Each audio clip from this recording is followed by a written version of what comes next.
So, the victim blaming, you come back home late. No, that's you dress. The reason as to why I say that. Listen to me. The reason as to why I say that. Most men, because I'm telling you what I hear in the communities. But that is lame excuse. Okay, now let's look at this. Would you be happy looking at your daughter putting on a small mini dress and, feeling Okay, why do boys wear shorts? Why do boys wear shorts? Yes, they have thighs like the girls do. No. They have legs like girls do. They don't speak to the minds the same. Why? I mean, men are but boys also get raped. You're aware of that.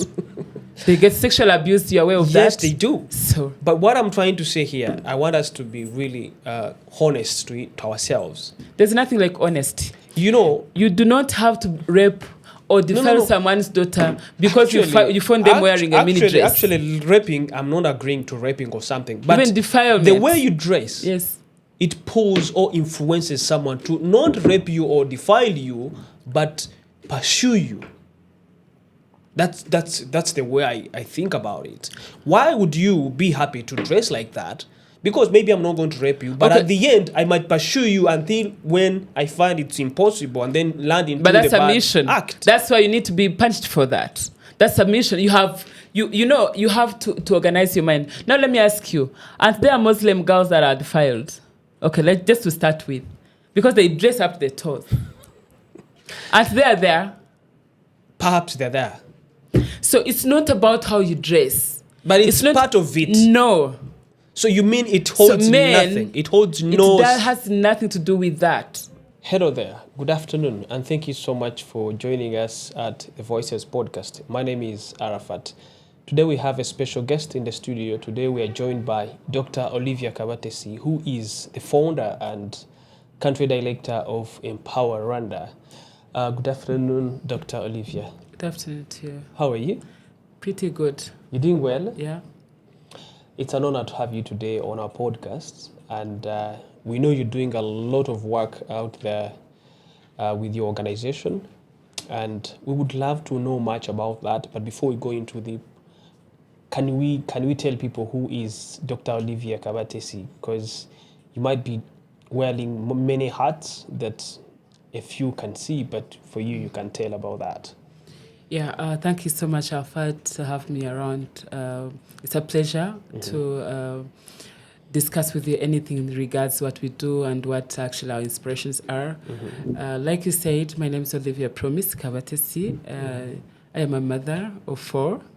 I am married, and I also carry a heart of mothering so many girls out there. So I am a mother to very many young girls, the teenage mothers, who have lost their parents because of their circumstances. And I am proud to say that they are also my daughters. And I am proud also to say that I have grandchildren, regardless of the circumstances they were born in. So I also founded Empower Rwanda, which you mentioned. Empower Rwanda is a women's rights organization that was founded in 2019 to majorly focus on GBV prevention and response. So maybe for that, I'll just end there. Okay. So today, I wanted really us to discuss more on Empower Rwanda and the work you're doing. But my first question would be like, Olivia, as a person, personally, what really inspired you to found Empower Rwanda, and what is it that you saw that was lacking that you wanted? What gap did you see that you wanted to fill before you started Empower Rwanda? Empower Rwanda was established out of a personal story, out of passion. Myself being, I would say that I was a teenage mom. Though it was a little bit formal, but I was young. Tell us more about that. Yeah, so I was young. So where I grew up from, back in Uganda, I grew up in a community that did not value anything to do with girls, where I actually traded for cows and that it would take to have this daughter get married. So we were basically there as I'd call it income generating kind of persons in homes. I don't want to use assets or anything, but I'll say that we're just, as a girl, the only thing that they're looking up to you is to see you have dowry and get married, regardless of the age. So I would say that I survived in such a community, having lost my parent at age of 2. So it was really hard growing up in families of relatives. But most importantly, as a girl and as in a community that did not value girl-child education, I realized that it was not easy succeeding in that community. But I would say that I was lucky enough to find a very kind relative, a brother to my mom that I usually feel proud of, called George William Rubagumya. Apparently, he's the chairperson of the board for BPR. So I would say that this opportunity that I got to go to school and escape early childhood marriage, and escape child marriage, escape any hindrances that could limit my ambitions as a girl, I would say that I survived such circumstances and then got a relative that could take it up and take care of me and take me to school. So what happened is when I finished school, I did as young, but still I did not feel I needed to get married at that age. I was 22. So I was close to teens. So 22, still the circumstances still had to come in. It's like, what next after school? Because it's like you don't have any other plans. Okay, now that you have gone to school, then what next? So it's you get married, regardless of your goals, your ambitions, and everything. So I was having survived now the child marriage and all the circumstances in the villages. So I realized that still to become difficult for me to continue my ambitions even after university, even when I graduated as the best student of the year. So it still did not make any sense to some of the relatives. So circumstances forced me, I would say, to get married, just cutting it short, to get married that age. So, but still, I understood the challenges that the girls were facing back in our communities. I might say that I could have been one of the lucky ones to go to school, actually among the few, if I wasn't even the first one to graduate at university. So with that, I realized that what do I do to give back to the community? How do I support other girls that could be going through the same thing? Yes, as I got married, I got kids, and I'd say fortunately I got my first 2 kids as girls. So I have 2 daughters, the first 2 daughters, and then for 2 sons after. But I realized that how about if my children, my daughters, grew up in a community like I grew up in? Now I started with my own children and then thought about other girls back in the communities, because I have cousins, I have, relatives there. I have neighbors that we grew up with. So it's like, how do I support such girls to also go to school? How do I work hard to prevent what could have been the hindrances during my time? How do I make sure that I create a conducive environment that favors a girl-child progress, favors a girl-child education, favors also, gives support to those in need? But most importantly, how do I support the victims of such circumstances? Because you can imagine when you get married early or when you give birth early, let me just start it there, leave alone the marriage part. But being a parent at an early age, it's quite a challenge, very challenging.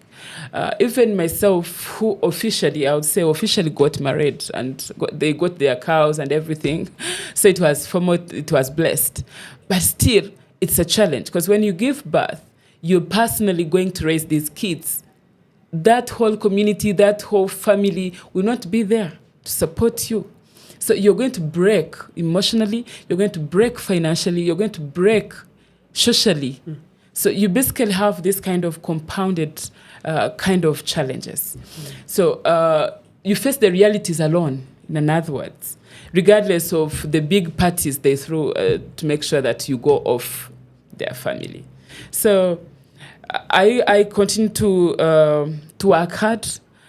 much as I had the passion, but I did not have the capacity at the moment.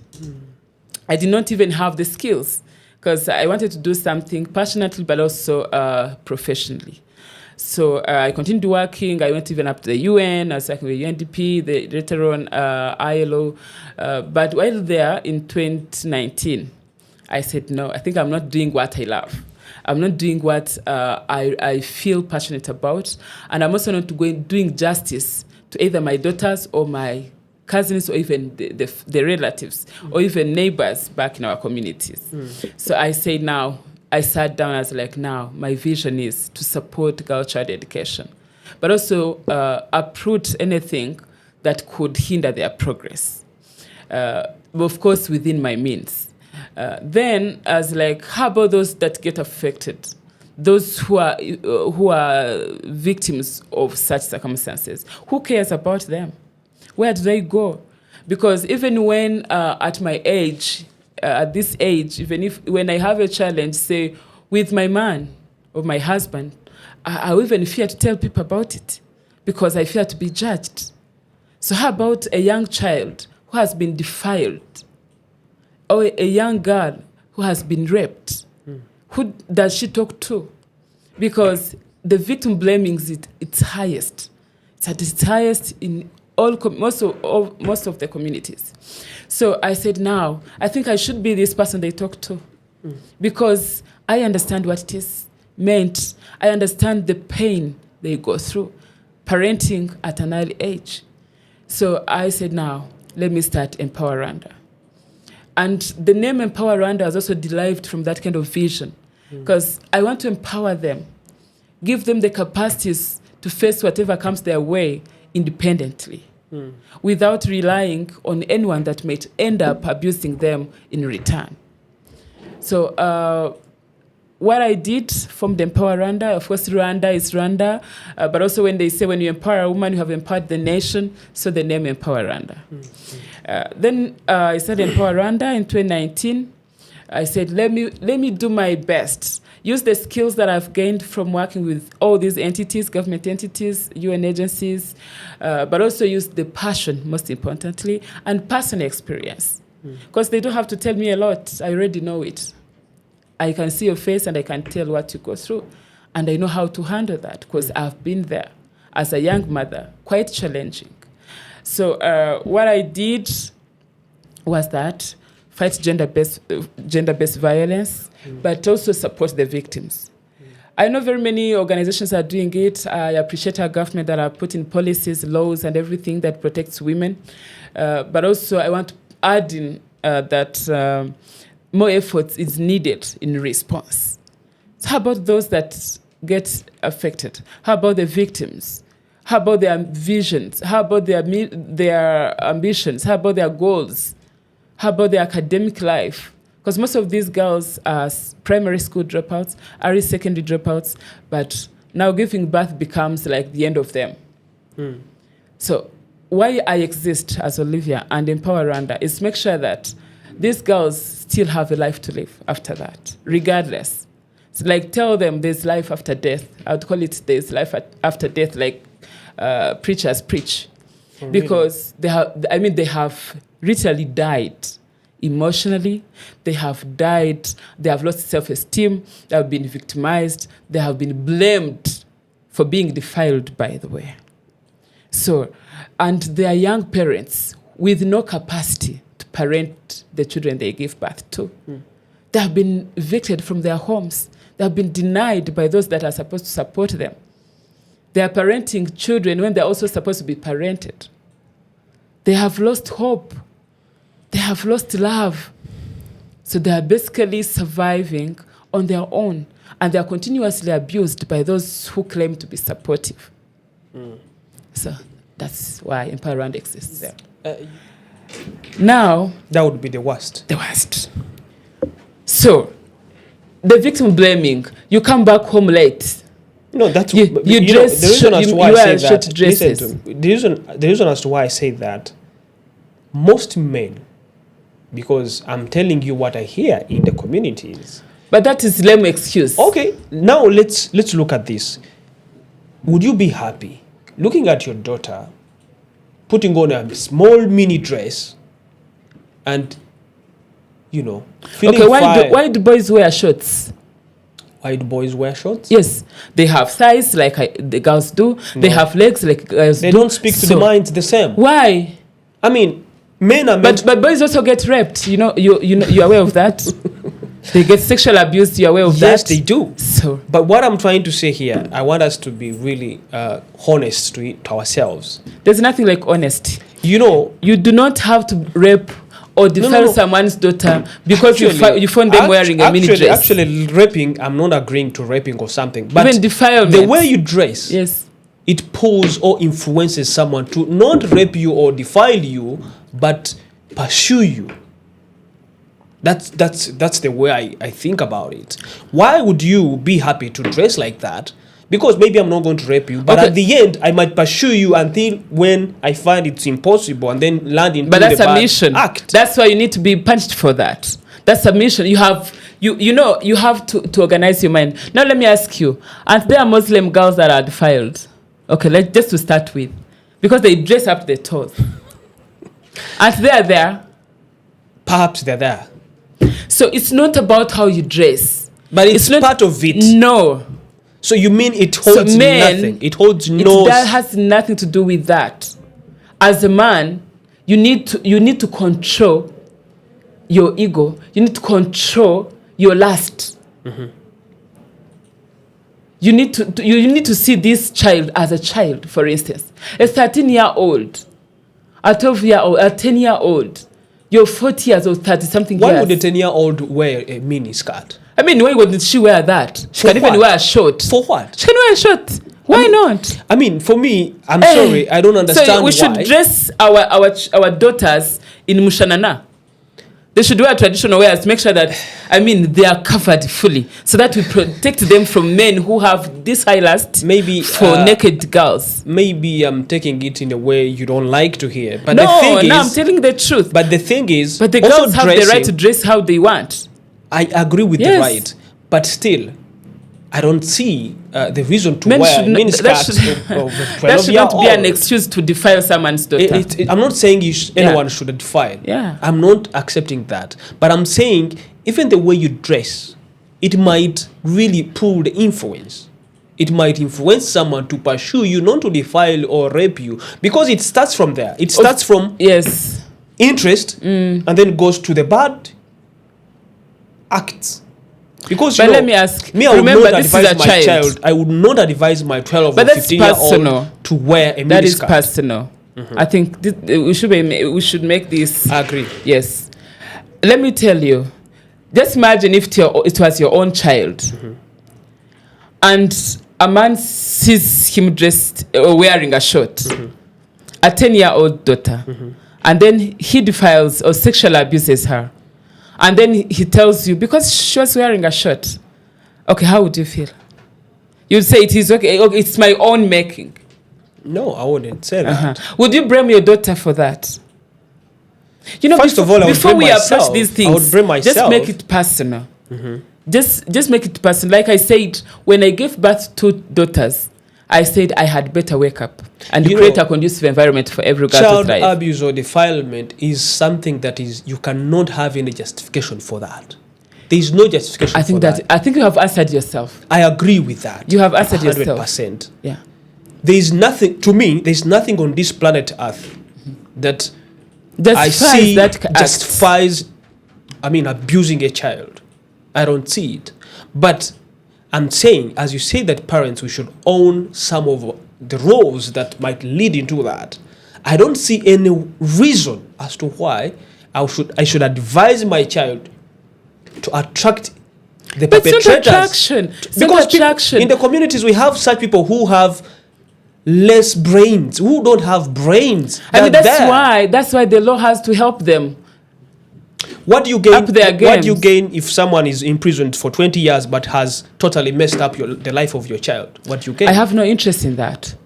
I have no benefit in that, but they need to be held accountable for that. I will protect my child. I will protect my child because Even if you kill my child, So if you kill the life of my child, and then at the end, because you're going to be in prison or let me face ask justice, you. I don't see any reason. Let me ask you. You think the action was made possible by short dresses?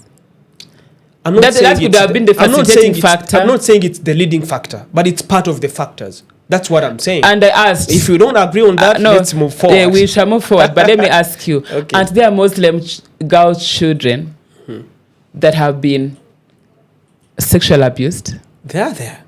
Okay.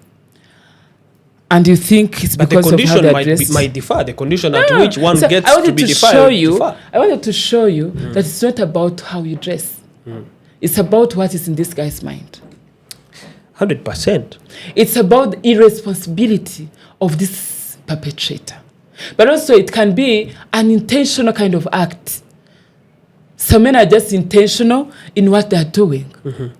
Another thing is that girls have been actually conditioned to believe that they are meant to be sexual objects. You know, that's how some men take girls to be. And that's why actually we still see it as if it's normal, you know. And why these girls are blamed, it is because they do not have a voice. They have been nurtured to believe that a good girl or a good girl is the one who doesn't talk. A good wife is the one who doesn't talk.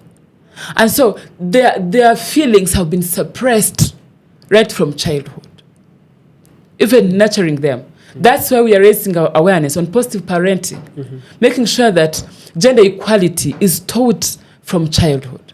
It's taught to parents, even when we nurture our children. As we bring them up, we nurture them in the same way. So we don't, let's start with the dress code. You tell your son he can wear a short and actually with no t-shirt, and he can be outside naked, and it's okay, right? And then your daughter, she has to dress from top to bottom.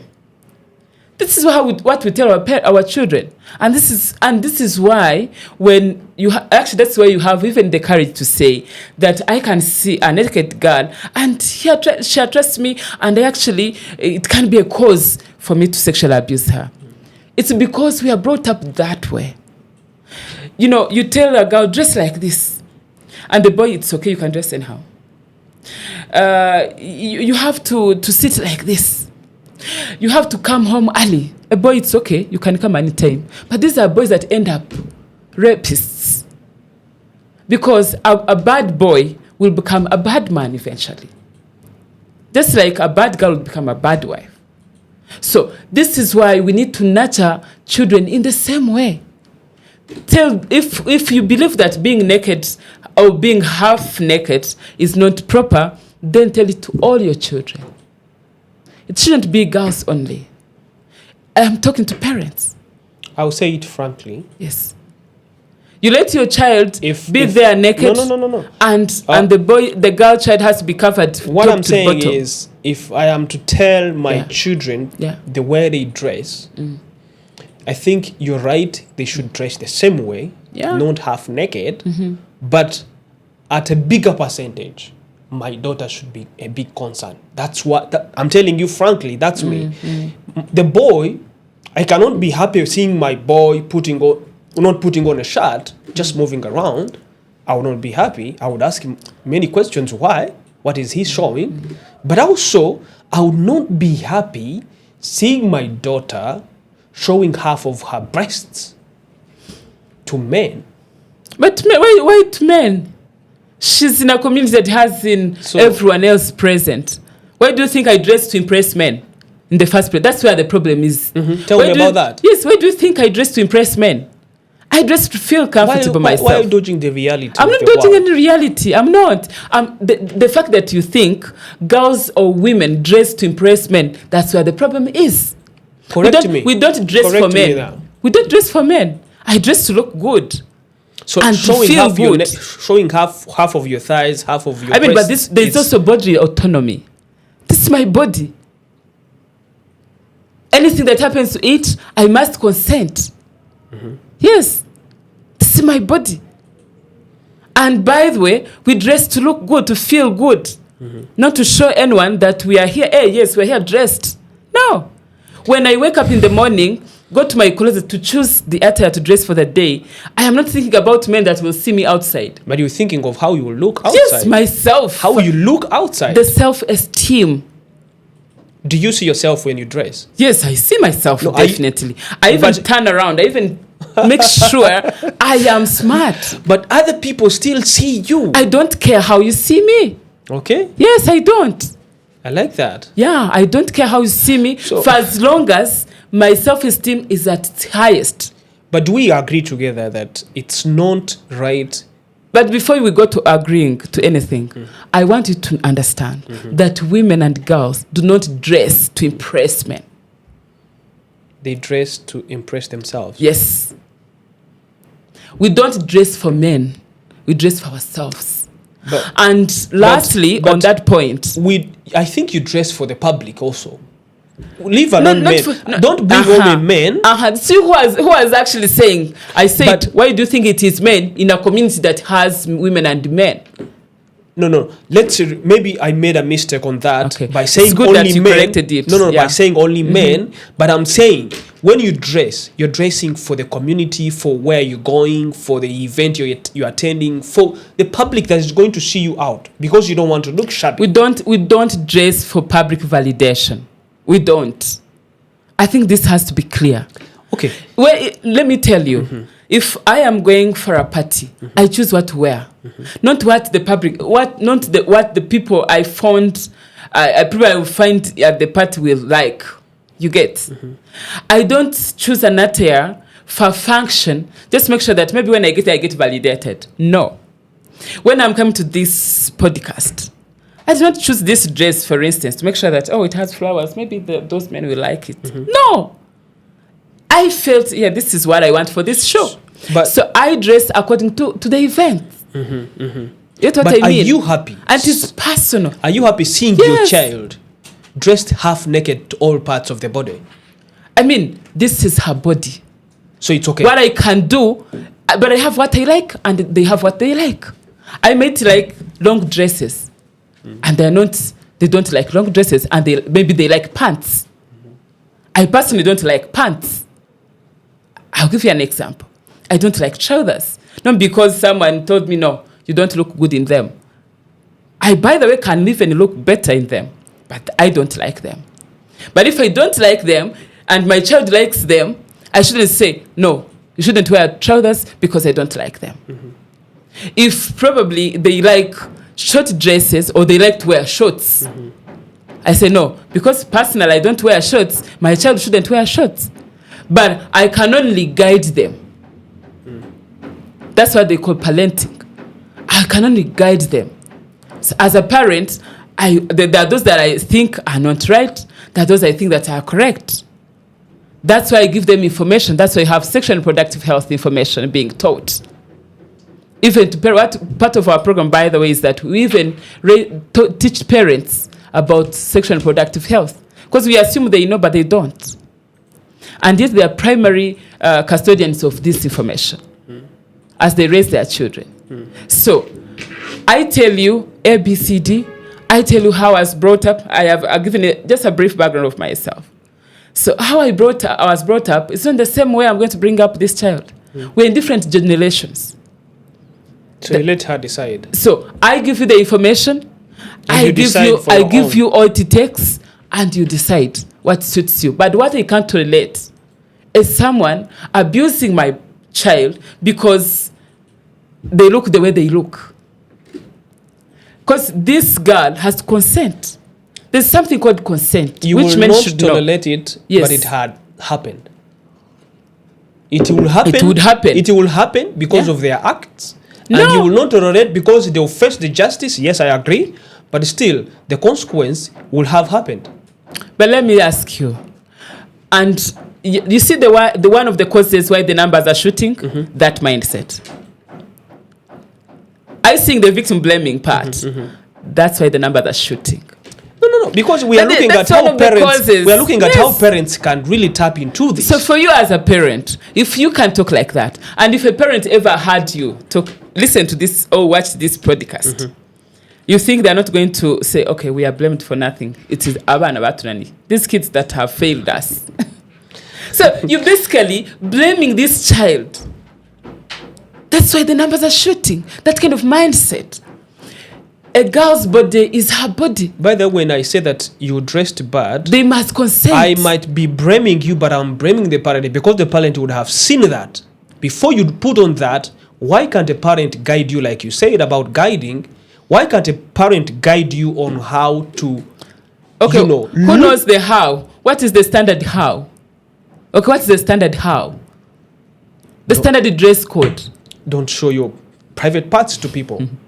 I mean, private parts, okay. Where does the private part start and where does it end? I mean, come on. Why are you showing thighs? So, why are you showing your breasts out, But let me those are, I'm not saying that is the main cause of rape or defilement. It's one of the causes as you think, probably. Okay. That's not correct. It should not be an excuse for a man to defile someone's daughter. How is they addressed? That's even painful to hear. There's no single excuse for the two things. So if you find me at the pool, you have to rape me because I am swimming.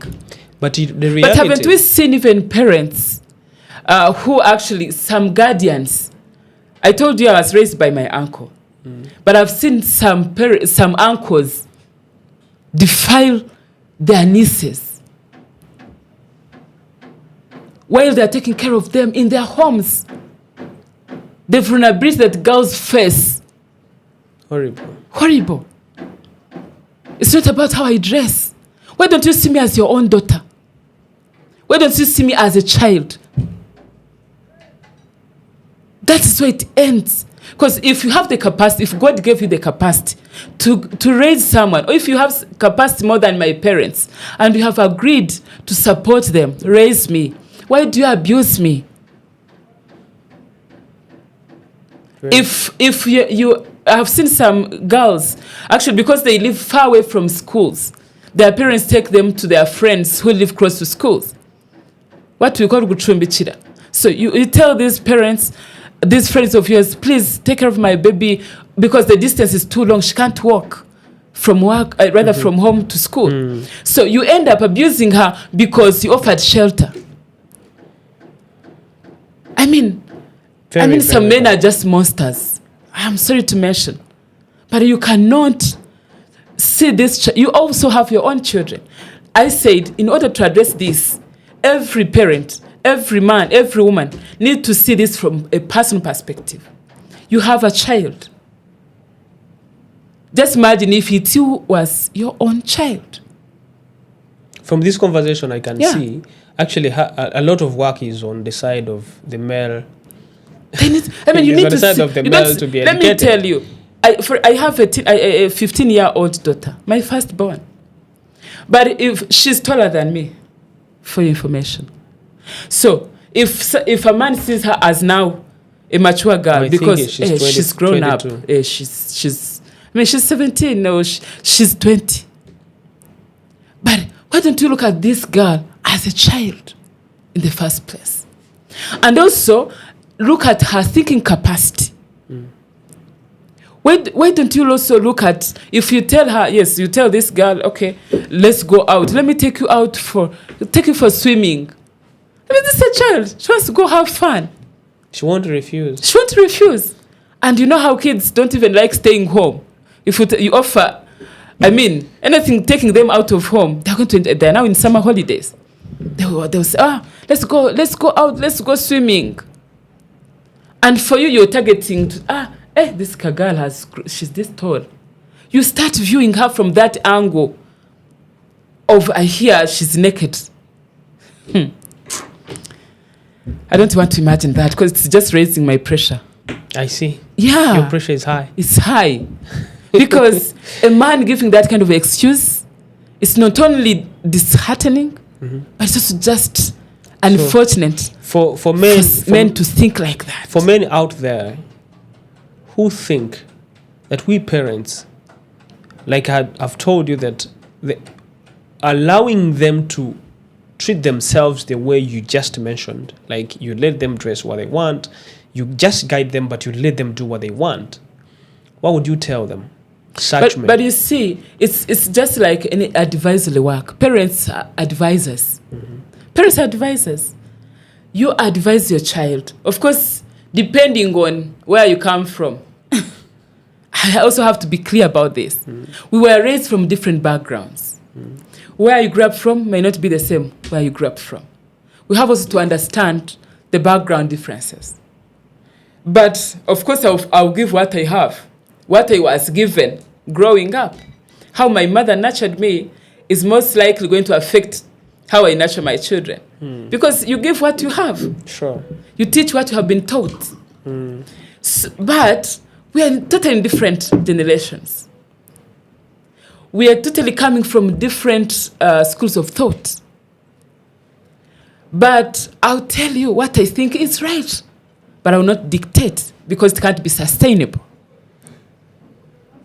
Just like, you see, come tell me, Olivia, look, this is not, according to me, this is not right, this is not right, this is right, this is right. But it's up to you to choose the right for you. But you can't enforce.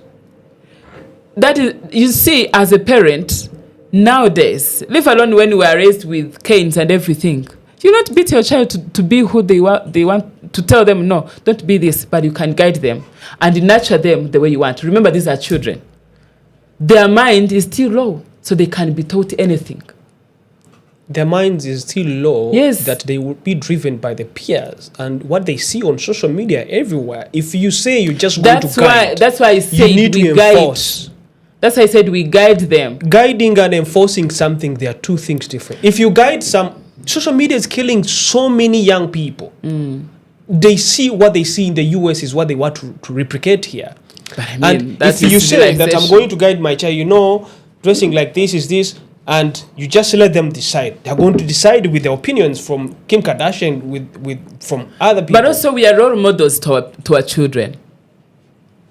You also agree to that? What I do as a mother, as a parent, is going to influence how my child behaves. Are you aware of that as well? Agree to that, 100%. Yeah. So men, that's why I'm saying fathers should wake up. So, mothers should wake up. And also make sure that's why I said parents. I did not say parent. We all have responsibility. How I believe, how I behave, how I dress, how I conduct myself, it's most likely going to affect how my children are going to be.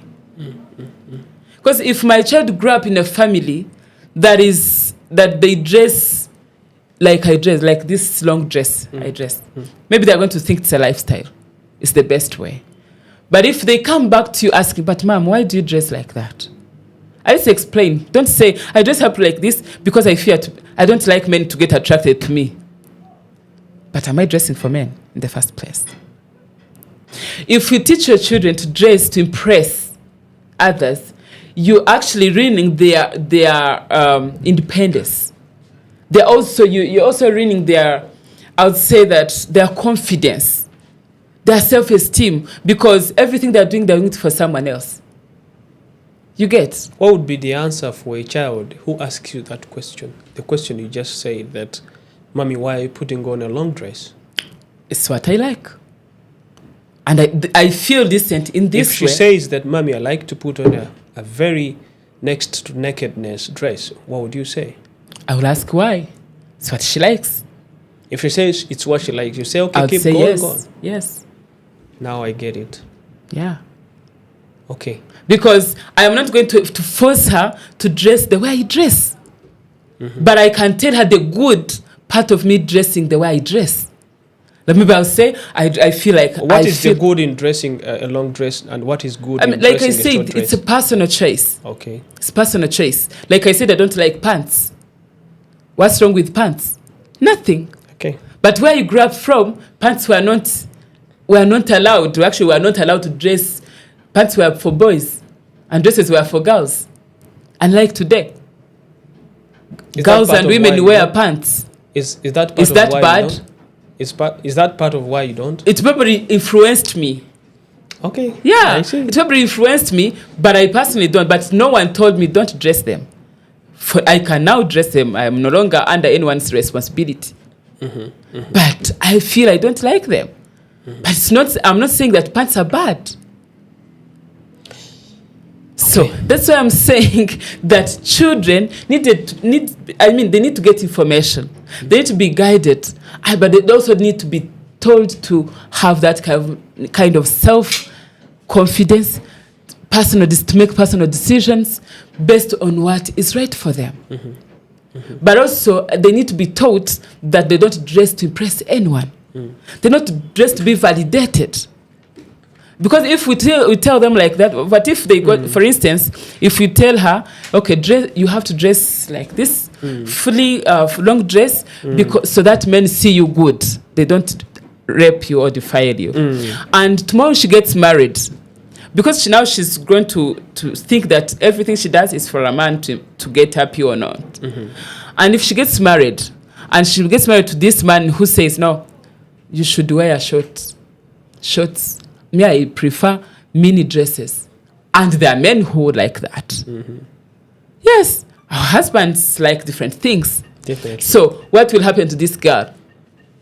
She's going to be resistant. Because she's not used to that. Because she's not used to that. And this is where now family conflicts arise. You have not respected me. You guys like to claim respect. This is now where issue is going to be. This is where you're going to tell this girl, you have to respect everything that a man says. That's why they get defiled and they don't talk.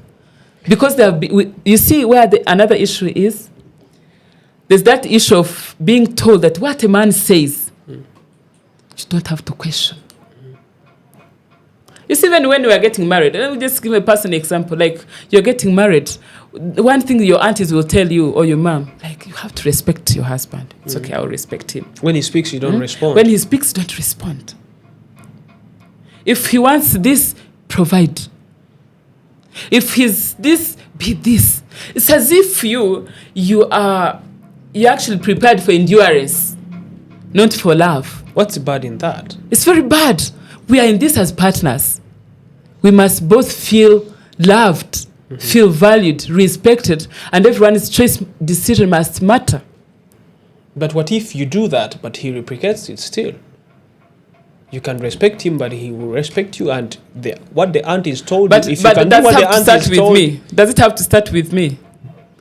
Maybe the problem is with the aunties. Who told you it has to start with you? These are stereotypes. These are gender stereotypes. Okay. These are cultural norms, negative gender norms that have influenced and actually broken families.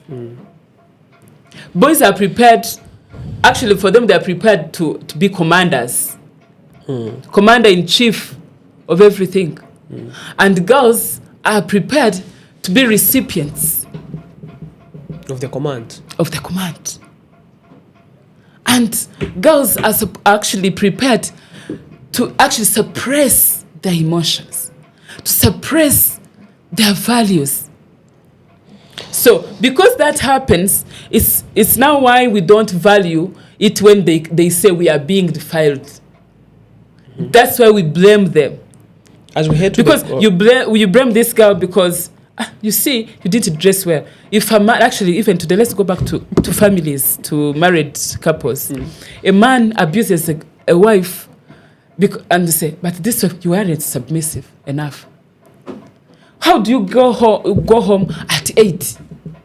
Huh? That's why he had to beat you. And now you have gone back to your parents. You see, this man beats me, batters me.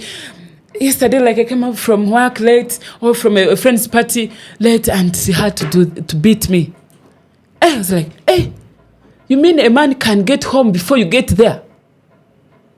How? That's why he had to beat. Actually, he was right.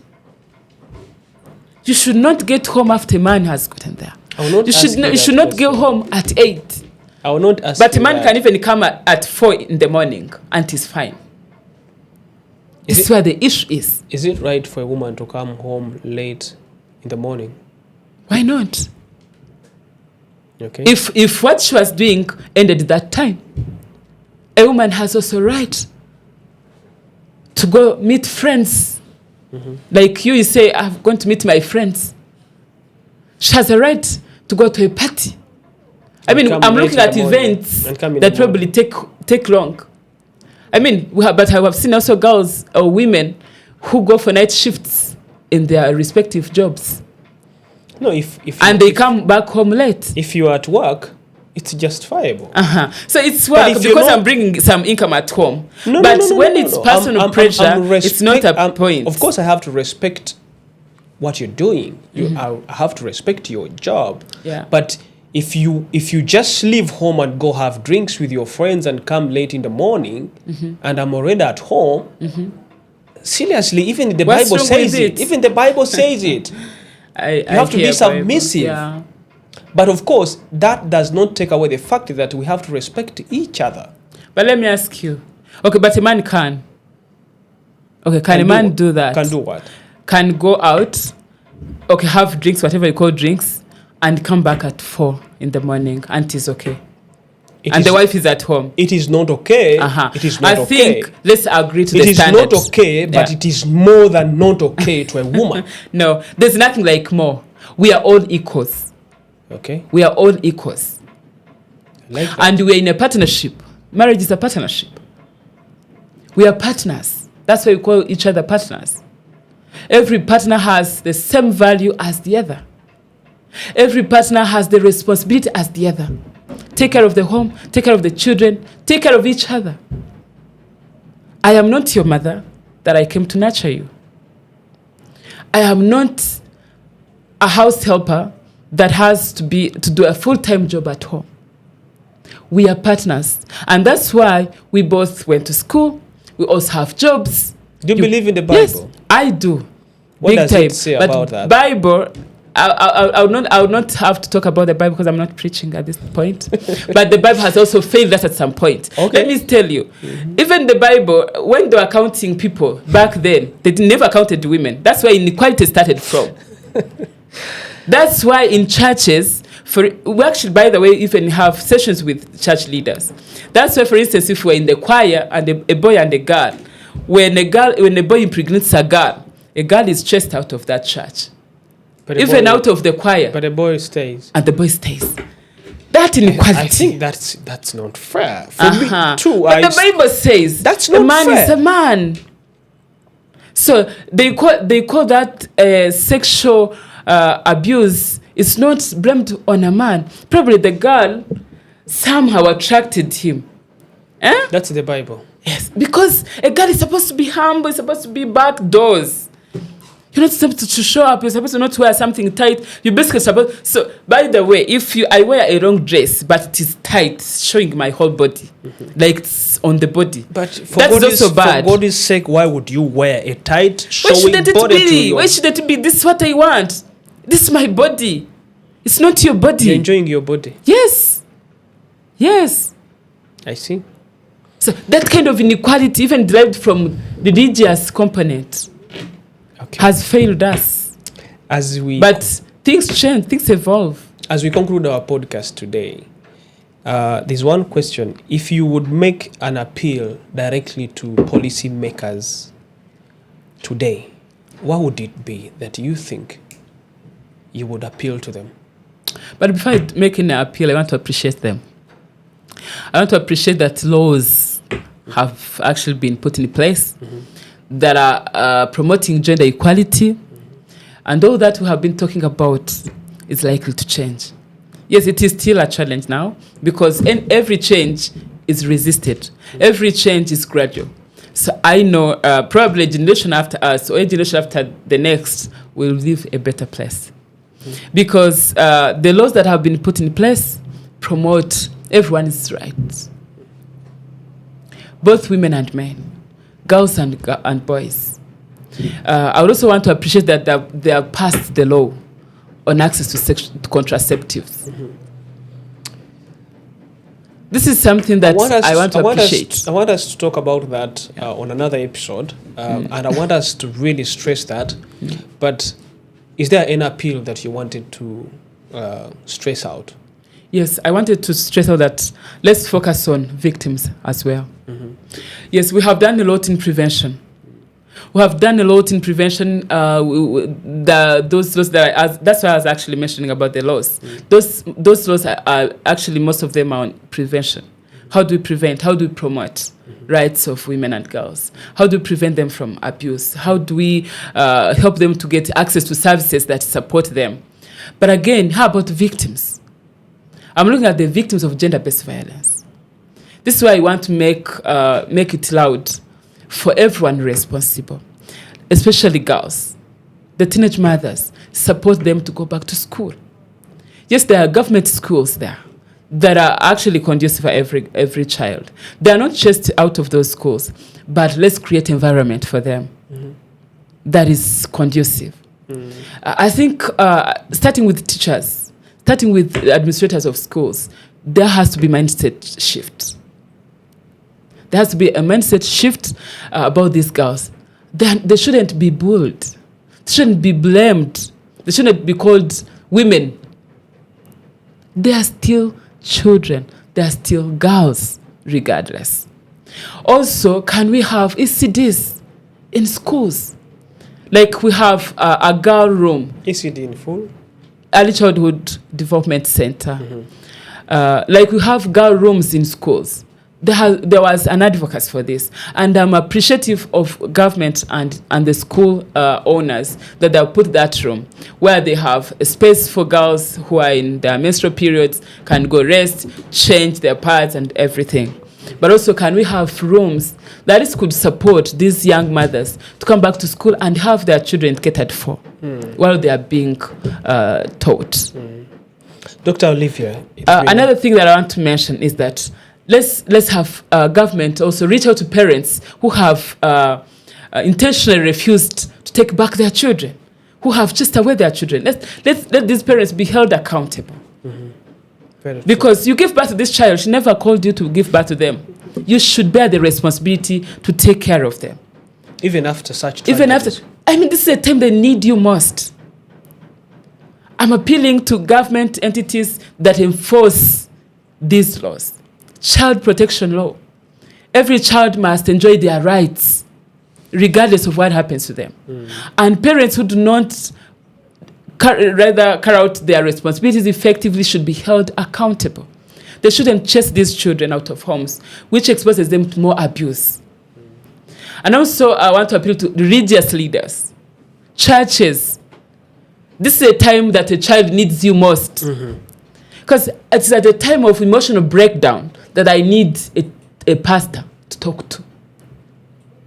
It's a time of such a situation when a girl is pregnant at an early age, chased by her family. The only refugee she can find is in a church. It shouldn't be again the church to chase away this girl. And this is a time I don't have to be blamed. And this has to go across everyone that meets this kind of girl. This is a time she needs emotional support more than any other time. At least if you can't support, don't hurt her more. So everyone's responsibility, the government, I would say that there has to be a fund.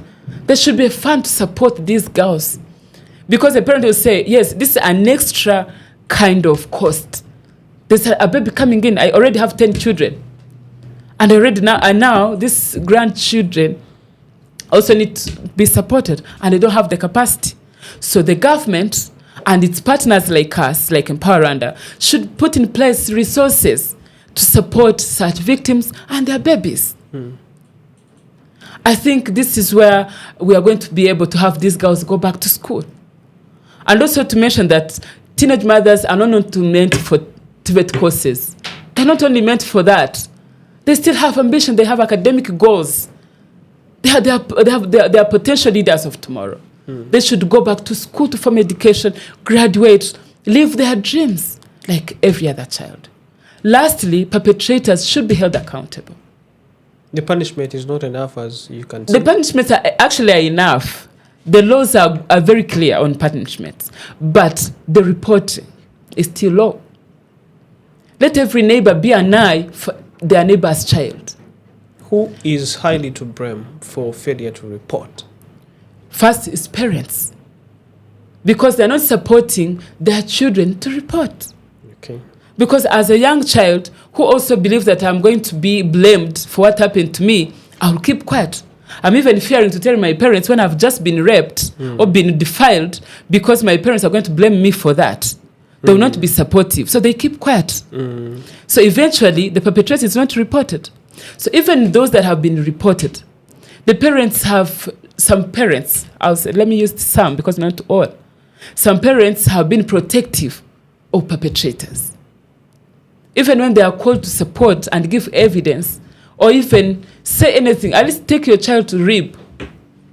They don't. We have Isange One-Stop Center services, where this child, after being defiled, she can immediately be taken within 72 hours and she's given a pill that prevents her from getting pregnant.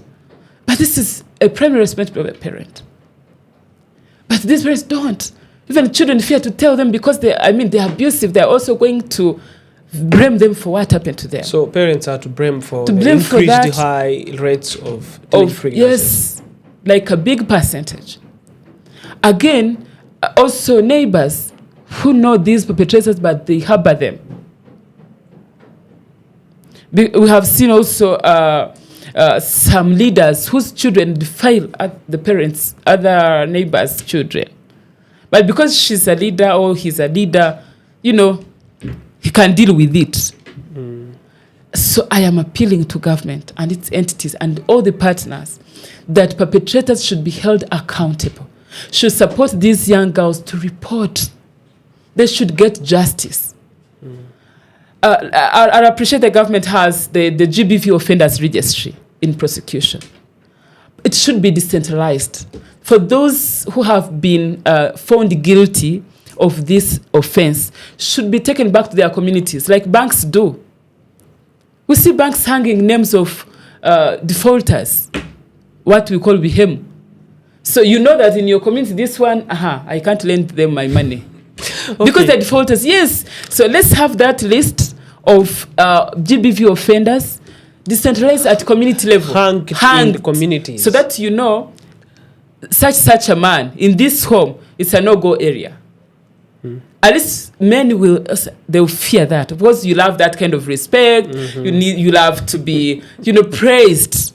So when your bad side is exposed, your ego is affected. Okay, and you'll stop. Doctor, it's a pleasure. It's been a pleasure for sure, and we don't take this moment for granted, and we appreciate so much for all you've shared with us. And for our viewers, I think you've really enjoyed this conversation. I'm sure you're going to enjoy this conversation going further. See you next time. That's it for now.